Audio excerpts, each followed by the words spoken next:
Alright, ladies and gentlemen, as you know, sometimes I go on at great length about things. Sometimes I try not to overload or be confusing or banter for no reason, but I'm sure it happens sometimes. So here's a quick update. I've had this car out and the front brakes were basically useless. They weren't bled that great, and I pushed right through my brakes on the line. And before, my other 60 foot with the brown car was mediocre, 2.0. I really, my turbo makes power about 4,000 RPMs. I can't get this converter to over 3, and I don't really want to compromise by getting a bigger converter because this converter is great for street. So I don't want to get a loose converter and be miserable with it on driving on the street. So one thing you can do is spray a little nitrous in there. So I had a kit laying around, honestly. Had one laying around that we used for like dyno day cars and shit like that. So I put it in right there. That's what we do on like my buddy's truck. It works good. And got the lines running over here. I wanted to keep them off the turbo. They don't touch it actually. The lines are very stiff. They go over it, but in effort to, you know, not have any issues, I zip tied them over there. But the solenoids are right here. This looks a little shitty right here. What I got here is I didn't finish wiring it up yet, but I got an air solenoid here. And what I'm going to do is I'm going to hook it up to this brake booster line. So what's going to happen is the Megasquirt has a little trigger wire, this little green one here. And that when the car is cold, it will ground this. That'll turn on my relay. It'll open up this solenoid. Solenoid draws like 3 amps. The Megasquirt box for that is only capable of like about an amp. So it'll burn up the circuit on it. And what that'll do is it'll make the car, it'll create a vacuum leak, raise the idle. The car will idle nice and high, because when it's cold you gotta hold the throttle a little bit till it warms up, and that'll be nice. But anyway, back to my nitrous kit here. All I did was, which is pretty nice, is I have my regulator here. I'm only using this, as you know, fuel comes from the tank, whoop, comes in here, goes back there, hits the crossover, comes over here, and goes into the regulator, and then down here is the return. So after this is a diaphragm that holds it at about 50 pounds, and I put a pressure gauge on this side. That side is a block off, and this side was blocked off also.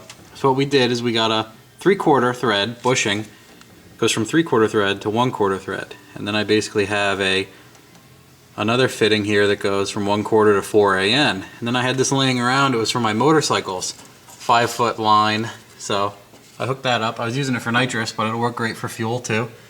It runs over, hits the back of the solenoid. Right there, that's the fuel solenoid. That's the nitrous solenoid. That runs back to the tank.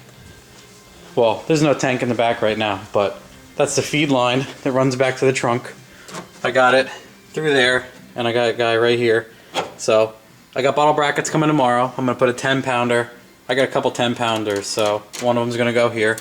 Preferably a full one to use. And in the car, goddamn most annoying buzzer in the world.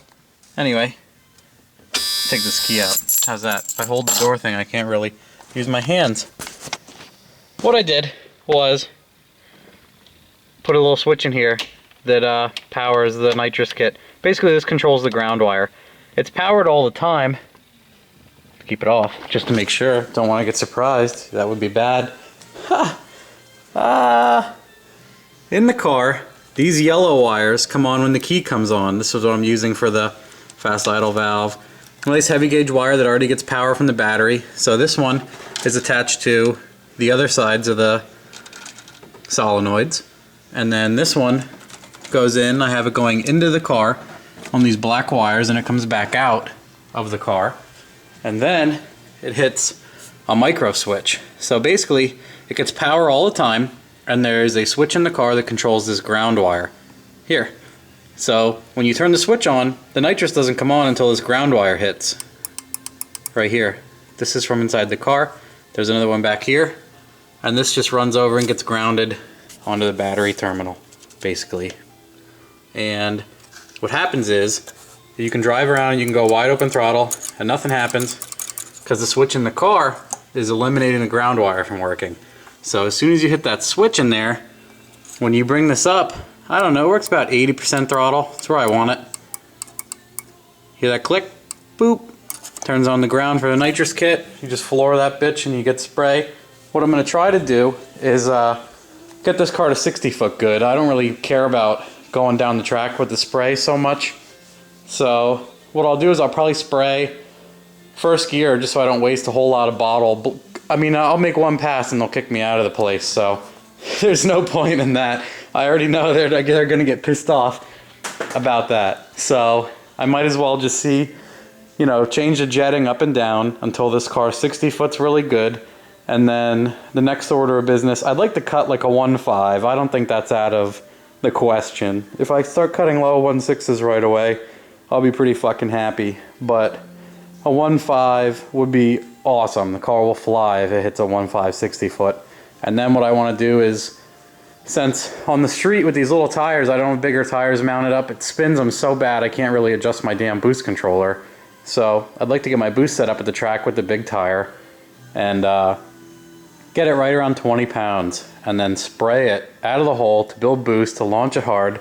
And then when that shit is going on 20 pounds and has a decent launch, it should go fast. Like if it cuts a 1.5 and it's on 20 pounds making 600 horsepower, it should cruise a 9-second pass, which is not out of the question. The car's under 3,000 pounds, making 600 wheel through an auto, and if it won't, I can spray it the whole way down the track. Because what I was going to do is just launch it, and once it's lit and flying, I was going to try to maybe shut off the kit. Boom, first gear, shut that thing off. Or shift second and shut off the nitrous and just cruise down the track on boost only. But like I said, I'll get kicked out almost every pass with the stupid thing. So if everything's working out, what I'd like to do is immediately go like a low 10. If it's possible, if everything holds up, that would be awesome. It's stock suspension car, so I'm hoping that everything works well and we'll 60 foot all right and survive a launch and I don't blow my football. That's a joke. Me and my friend have been saying back and forth, blow the damn football up, it'll launch so hard. Eject my football out of the spring. But if it goes like a low 10 with just nitrous on the launch or first gear only, I can keep the spray on the next pass and bury that shit into a high 9, which would be retarded because this car only has 2 passes on it. I only have 1 pass on it from the brown, so in less than 10 passes, if you're going that fast, that's insane. I mean, I know it's a lot of power, but that's a pretty good, making good progress. That's what I would like to see. So hopefully tomorrow night, weather holds out, I can get this shit over there, and the people at the track they pass this through tech. Hopefully they don't remember who I am and go, what the fuck, this thing's fast. And you know, I'll just run 8th mile and then jump on the brakes because Island has a pretty short shutdown and I'm gonna be going pretty damn fast. So I want to do 8th mile and make sure she can stop. But if it starts going fast, who knows what I'll do. I know I always say I'll run 8th mile and I make full passes anyway, but it won't be worth the drive to get kicked out on my first pass. So we'll see how she does. I'll make sure my 60 foots are good. Sometimes you think a 60 foot is decent, you check your paper and it's a 2.0 and you're like, well, I'll throw that shit out. So, alright, we'll see how she does. Load it up with helmets and tools and shit. And we'll see how she does tomorrow night.